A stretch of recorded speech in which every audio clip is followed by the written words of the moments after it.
See, this is what I found. When a position is vacant, owners and CEOs or leaders usually just go into a panic mode. Why? Because there are two very difficult things that you gotta do.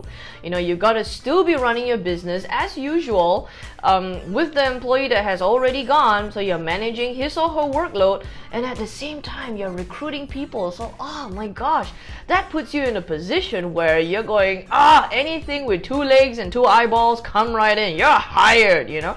And so you get into that very, very desperate position, but is that really good for us as business owners and leaders? So, how do you stop recruiting desperately? Simple. Always be recruiting. ABR. Always be recruiting.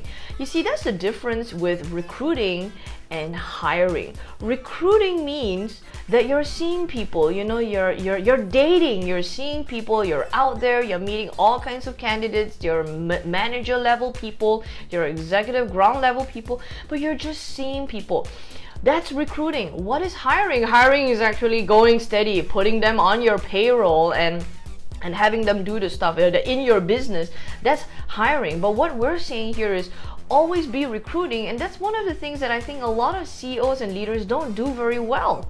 See, at the end of the day, what is a CEO's job really? A CEO's job is to be able to hunt and smell the best talent, to scout the best talent to be in the company. You know, it's not just sales, it's not marketing, it's not PR, being out there and looking pretty, it's not research, it's not, you know, at the end of the day, a CEO's best, most talent is to spot talent.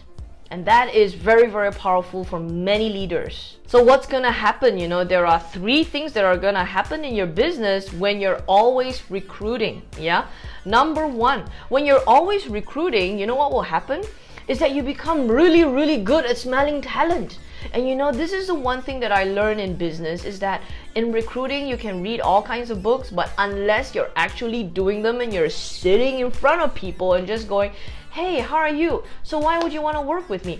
You know, unless you're actually having real conversations, you can't read every book and become great at recruitment.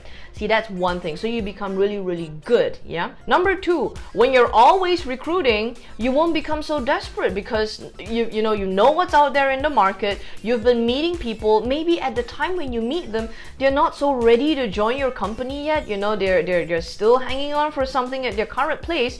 But you know, when you meet them, you get to establish some kind of rapport first, and maybe a couple of months down the road, hey, you know what, is that job available? You know, I think I'm ready to move. Whoa, you know, and that may be good for you because, and you never know how these timing things work. You know, that's destiny here, but you don't know how that works, but you are meeting people out there.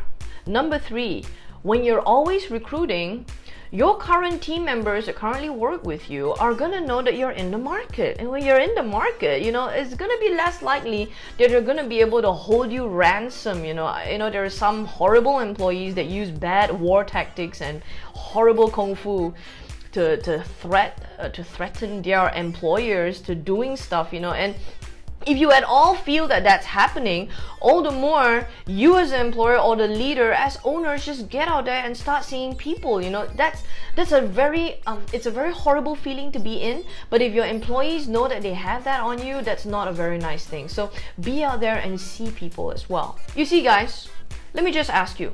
If you're always recruiting, what's the worst that could happen? Well, so you burn 2 or 3 nights a month at Starbucks doing an evening interview, or you know, you have to have lunch with a candidate, you know, 4 times in a month. You know, what's the worst that could happen? You know, that's not the worst. You know what's the worst that could happen when you're always recruiting?